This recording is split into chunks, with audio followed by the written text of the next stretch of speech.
이 책을 쓰신 저자는 크리스천 재무상담가이신 김의수 님이신데요. 실제로 상담한 한 사례를 통해서 우리가 이 빚을 어떤 시각으로 바라보고 또 어떻게 풀어나가야 할지를 아주 친절하게 안내를 해주고 계십니다. 지금 빚 때문에 밤잠을 못 이루고 고민하고 계시는 김 차장님을 한번 만나보도록 하겠습니다. 김원수 차장은 창밖을 내다보며 긴 한숨을 내쉬었다. 빚을 해결하는 마법의 특효약이 있다면 얼마나 좋을까? 작년 연말까지만 해도 얼마나 자신만만하고 의기양양했던가. 메리 크리스마스! 아빠, 승진 축하해요! 홍콩의 화려한 야경이 내려다 보이는 빌딩 38층에 위치한 포이즌 아이비 레스토랑. 김원수 차장 가족은 자신 앞에 놓인 잔을 들며 서로에게 축하를 건넸다. 화려한 장식과 전구로 치장한 대형 크리스마스 트리가 캐럴과 더불어 홍콩 거리를 가득 메우고 있었다. 쇼핑을 좋아하는 아내 취향에 딱 맞았다. 김원수 차장 가족은 낮 동안 열심히 쇼핑했다. 양손 가득 쇼핑백을 호텔방으로 날랐고 잠시 휴식을 취하고 저녁이 되면 다시 거리로 나와 홍콩의 유명 레스토랑을 찾아다녔다. 그렇게 쇼핑몰과 레스토랑 순례를 하다 보니 3박 4일의 일정도 빠듯했다. 사실 집을 장만한 지 얼마 되지 않은 터라 해외여행은 다소 무리였다. 하지만 새해가 되면 김한일 부장의 뒤를 이어 자신이 부장으로 승진할 터이니 이 정도 지출은 크게 문제가 될 것 같지 않았다. 작년 가을이었다. 직속 상사로 모시던 김안일 부장이 간암 말기 진단을 받았다. 지나친 음주와 스트레스, 과로가 주 원인이라고 했다. 김 부장은 간암 진단을 받은 지 석 달 만에 맥없이 세상을 떠났다. 김 부장 밑에서 15년간 일한 김원수 차장이 후임자가 되는 것은 당연하다고들 생각했다. 친한 친구들에게는 앞질러 승진턱을 내기도 했다. 뿐만 아니라 곧 부장으로 승진한다고 생각하니 자신의 자동차가 초라하게 느껴지기까지 했다. 그래서 3년 전 구입한 자동차가 아직 쓸만했지만 아내에게 물려주고 은빛 찬란한 승용차 한 대를 더 구입했다. 이제 승진할 텐데 이 정도는 타고 출근해야 폼이 나지. 그는 새 집과 새 차, 새 가구, 그리고 곧 다가올 승진에 대한 기대로 행복했다. 아내도 고급 여성 의류 판매 회사에 다녔기 때문에 생활이 여유로운 편이었다. 3년 전 2억 원을 대출받아 서울 송파구 문정동에 32평짜리 아파트를 장만했다. 이사하면서 새 집에 어울리도록 인테리어도 전부 새로 했다. 소파, 침대, 식탁도 새 것으로 바꿨다. 2년밖에 안 된 멀쩡한 에어컨도 새 집에 맞춰 천정형으로 교체했다. 모두 새 것으로 바꾸고 보니 집이 훨씬 넓어 보였고 세련미도 넘쳐 보였다. 비용이 제법 들었지만 새 집을 마련했다는 기쁨에 비하면 아무것도 아니었다. 아내와 함께 맞벌이를 하다 보니 이 정도는 몇 년 고생하면 갚을 수 있으리라 철석같이 믿었다. 김 차장은 집을 구입하면서 2억 원의 주택담보대출을 얻었지만 1억 5천만 집 구입에 사용하고 5천만 원은 주식에 투자했다. 이자가 좀 부담스러웠지만 일단 무리해서라도 집을 사면 대출 이자보다 아파트 값이 더 빨리 오를 거라고 믿었다. 뭐니 해도 가장 쉽게 돈을 버는 길은 부동산뿐 아니던가? 맞벌이니까 월급으로 이자를 갚고 주가가 오르면 몇 년 안에 대출금도 갚을 수 있을 거라고 생각했다. 그러나 기대만큼 돈은 잘 모이질 않았다.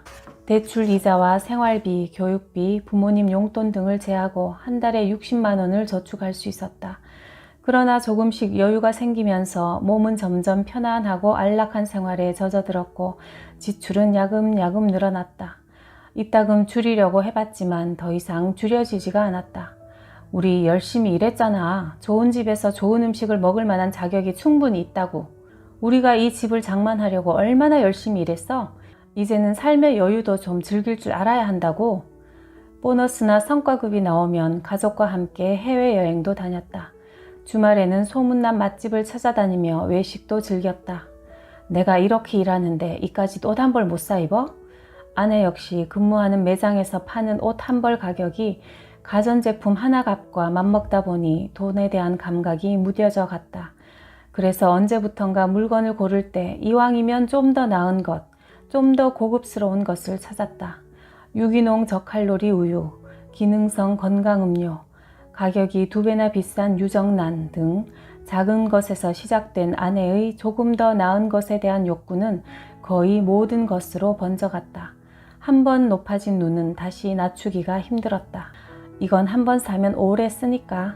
이왕 사는 거 기능이 더 많은 것으로 사야지. 다른 건 몰라도 겉옷은 좋은 걸로 입어야 해. 여자는 구두와 핸드백이 생명이야. 이것만은 명품이어야 해. 아이들도 최신형 핸드폰과 성능 좋은 컴퓨터를 원했다. 김 차장 역시 친구들을 만날 때면 요즘 즐겨 찾는 레스토랑이나 최근 다녀온 해외여행지, 즐겨 마시는 와인 이름이나 손목에 차고 있는 시계 등으로 삶의 질을 은근히 과시하곤 했다. 때로는 수입에 비해 지출이 이거 지나치게 많은 거 아닌가 하는 불안감이 들기도 했지만 아내가 알아서 하겠지 하며 애써 외면했다. 꿈같은 연말연시 휴가를 보내고 새해 첫 출근을 하던 날 김원수 차장은 자신의 귀를 의심했다. 이럴 수가, 내가 승진해서 탈락하다니. 김원수 차장이 승진하리라는 모두의 예상을 뒤엎고 후임자는 다른 기업에서 스카우트해온 사람이었다. 대학 시절 한때는 막역하게 지내던 2년 후배 강대책이었다. 승진해서 탈락한 것도 억울한데 후배를 상사로 모셔야 했다. 이런 참사가 없었다. 김 차장은 사표를 내기로 결심했다. 김 차장은 이력서를 작성해 다른 일자리를 알아보기 시작했다. 헤드헌팅 업체를 통해 10곳 이상의 이력서를 제출했지만 2달이 지나도록 연락 오는 곳이 단 한 곳도 없었다. 헤드헌터는 그에게 그동안의 실적과 업무 성과를 구체적이고 객관적으로 입증해달라고 여러 번 요구했다. 남들과 다른 나만의 브랜드 가치가 있어야 몸값이 올라가는 세상입니다. 좋은 조건으로 스카웃되고 싶으면 늘 명품이 되어 있어야 해요.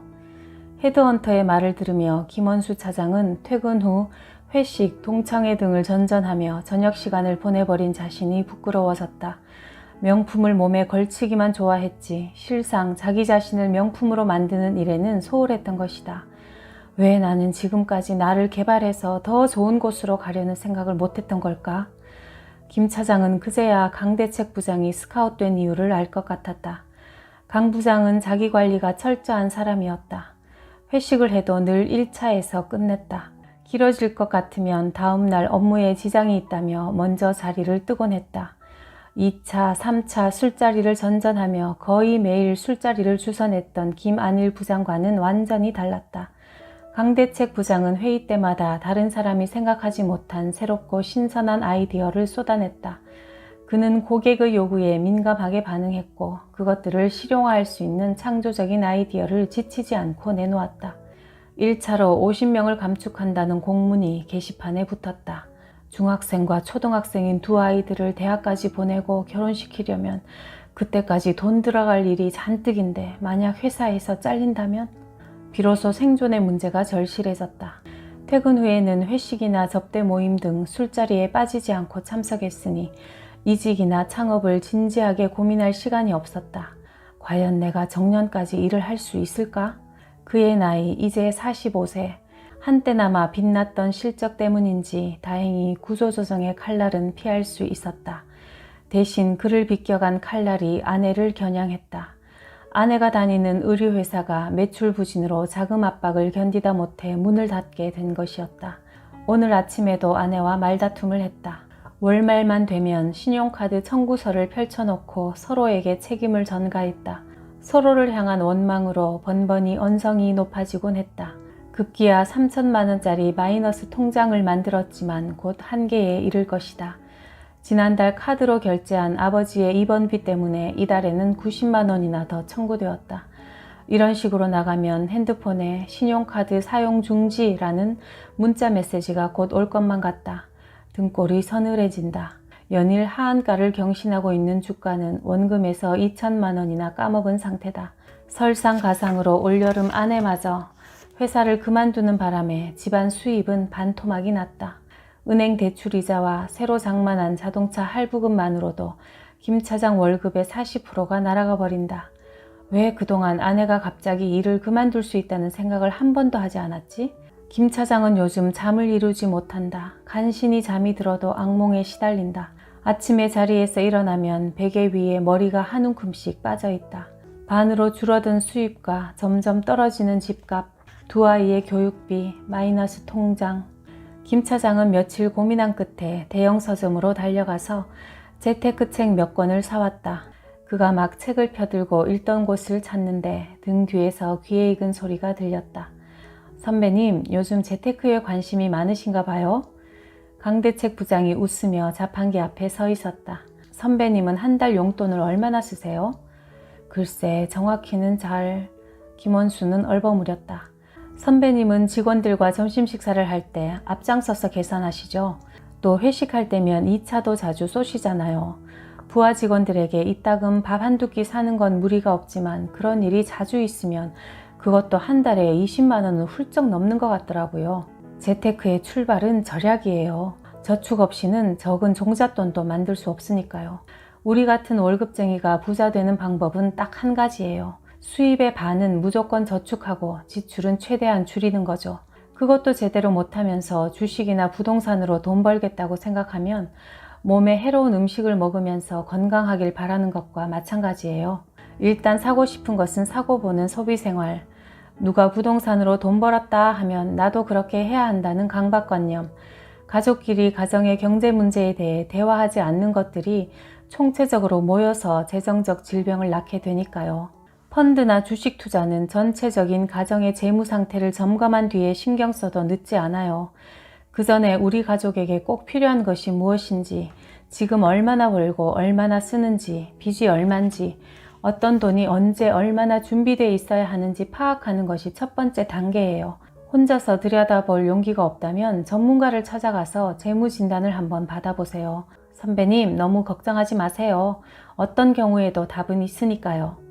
자동차에 올라 시동을 켜고 막 출발하려는데 핸드폰이 울렸다.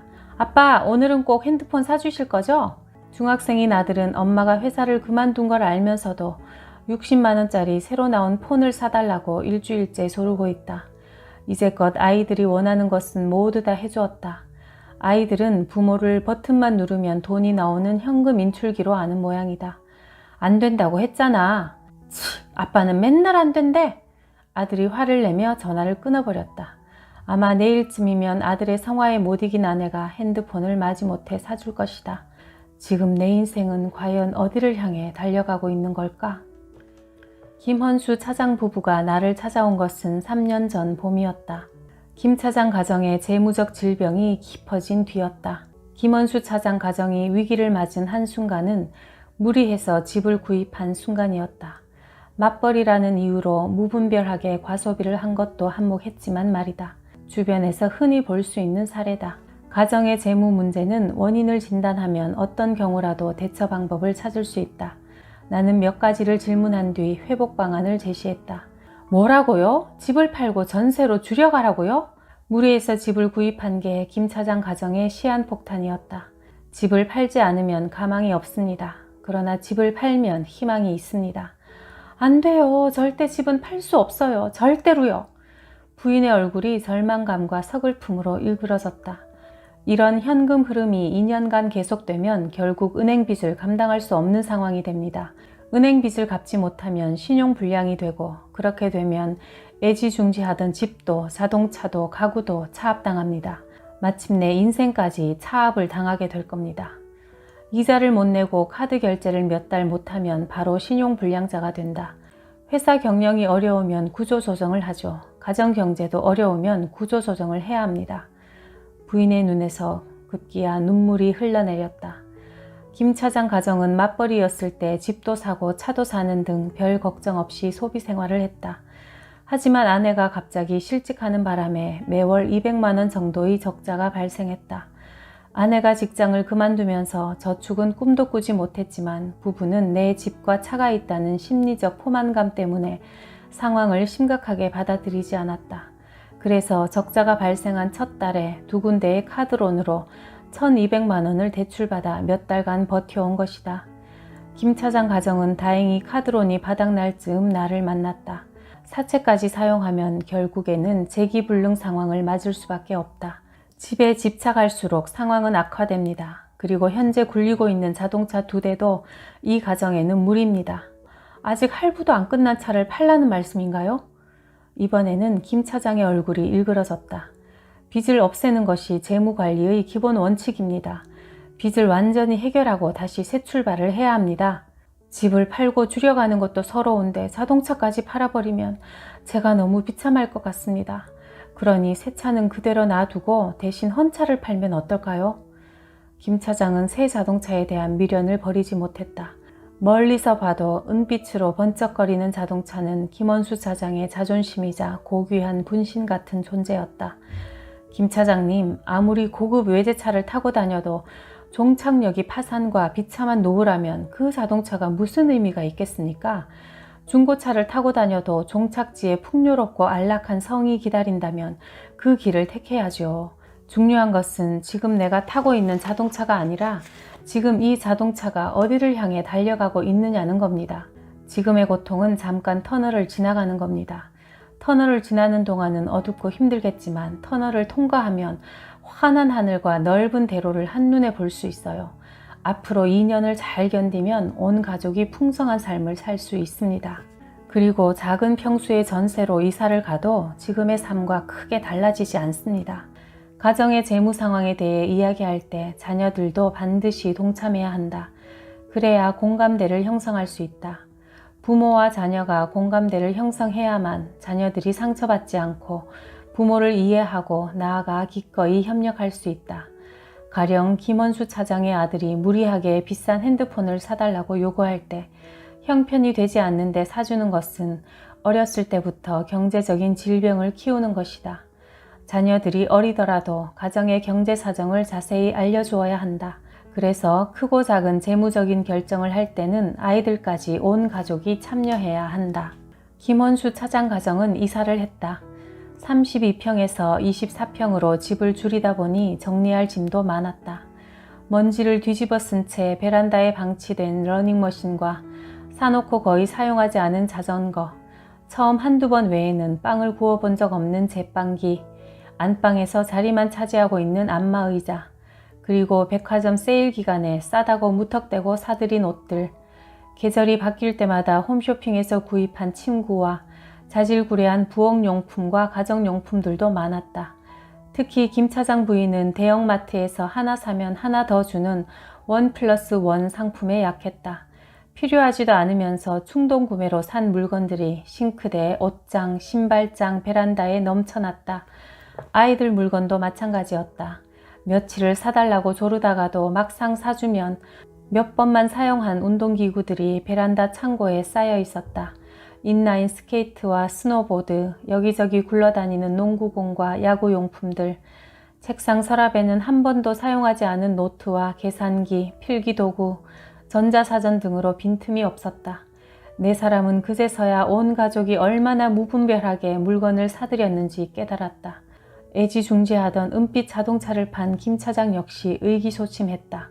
친구들조차 만나기 싫어했고 헌 자동차를 타고 다니기가 창피해서 지하철로 출퇴근을 했다.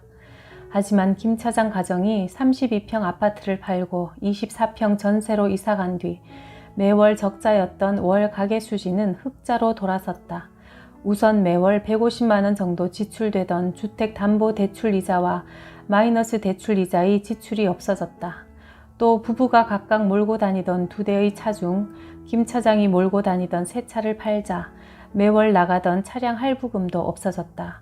거기다 주거 생활비를 30만 원에서 20만 원으로 식비에서 10만 원, 김 차장의 용돈에서 10만 원을 줄였고 보장성 보험료로 57만 원씩 납입하던 것을 27만 원씩으로 조정했다. 그러자 매월 200만 원 이상 적자였던 가계 수지가 매월 53만 원의 여윳돈이 생기는 것으로 바뀌었다. 김 차장의 가정은 겉보기에는 가난해졌다. 그러나 속이 알차졌다. 그리고 자산이 모이고 있다. 가난해졌지만 부자가 되는 길로 들어선 것이다. 수술 후 완치할 때까지는 통증을 이겨내면서 꾸준히 치료도 받고 올바른 식습관과 운동으로 건강을 유지해 나가야 한다. 가정의 재무관리도 일회적인 처방으로 끝나지 않는다. 계속 관리를 받으면서 생활 습관을 어떻게 변화시키느냐가 관건이다.